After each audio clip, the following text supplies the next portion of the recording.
नमस्कार दोस्तों, स्वागत है आपका कथाएं और कहानियां के एक और अंक में। कथा का आरंभ उस समय से होता है जब असुरों का राजा वृत्रासुर अत्यंत शक्तिशाली हो गया था।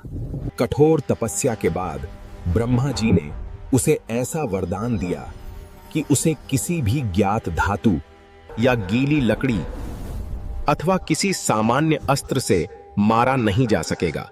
इस वरदान के मद में चूर होकर उसने स्वर्ग पर आक्रमण कर दिया।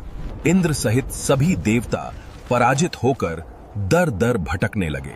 चारों ओर अधर्म का अंधकार छा गया और सृष्टि के संतुलन पर संकट आ गया।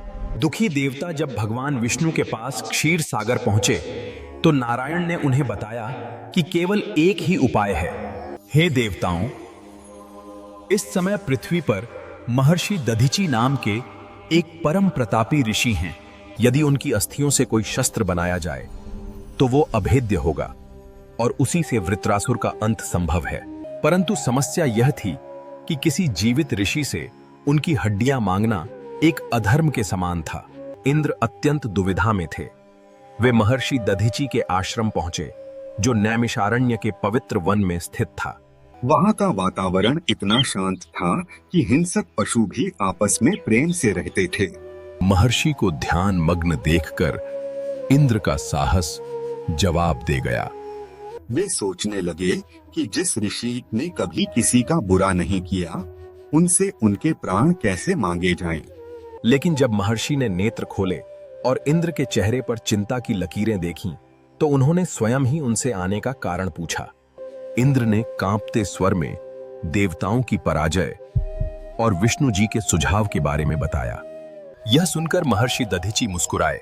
उन्होंने कहा, हे देवराज, आप इस तुच्छ शरीर के लिए इतना संकोच क्यों कर रहे हैं?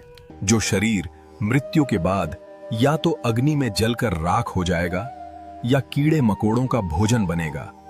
यदि वो देव कार्य और धर्म की रक्षा के काम आए तो इससे बड़ा सौभाग्य एक ऋषि के लिए और क्या होगा।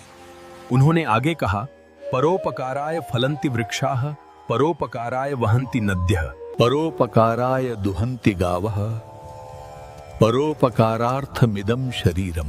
अर्थात वृक्ष परोपकार के लिए फल देते हैं, नदियां परोपकार के लिए बहती हैं और यह शरीर भी परोपकार के लिए ही होना चाहिए। महर्षि ने इंद्र से कहा कि वे कुछ क्षण प्रतीक्षा करें।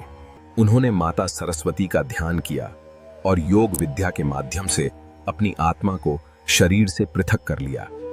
उनके मुख पर एक दिव्य तेज था। देखते ही देखते उनका भौतिक शरीर प्राणहीन हो गया। इंद्र ने भारी मन से उनकी देह का सम्मान किया। इसके पश्चात कामधेनु गाय ने अपने चाटने से उनके शरीर के मांस को अलग किया और केवल पवित्र अस्थियां शेष रह गईं। देव शिल्पी विश्वकर्मा ने उन दिव्य अस्थियों से वज्र नामक शस्त्र का निर्माण किया। यह शस्त्र विश्व का सबसे शक्तिशाली अस्त्र बना। इंद्र ने वज्र को धारण किया और देवताओं की सेना लेकर वृत्रासुर पर आक्रमण कर दिया। एक भीषण युद्ध हुआ और अंततः वृत्रासुर का वध हुआ। स्वर्ग फिर से सुरक्षित हुआ और धर्म की स्थापना हुई। यह कथा केवल एक युद्ध की जीत नहीं है, बल्कि यह स्वार्थ पर परमार्थ की विजय है। महर्षि दधीची आज भी भारतीय इतिहास में इसलिए अमर हैं क्योंकि उन्होंने यह सिद्ध किया कि व्यक्ति अपने नाम या यश से नहीं, बल्कि अपने त्याग और समाज के प्रति अपनी सेवा से महान बनता है। दोस्तों, ये पौराणिक कथा आपको कैसी लगी हमें कमेंट करके जरूर और वीडियो को लाइक, शेयर तथा सब्सक्राइब जरूर करें। और ऐसे ही कहानियों के लिए हमारे चैनल कथाएं और कहानियां को सब्सक्राइब करें। धन्यवाद।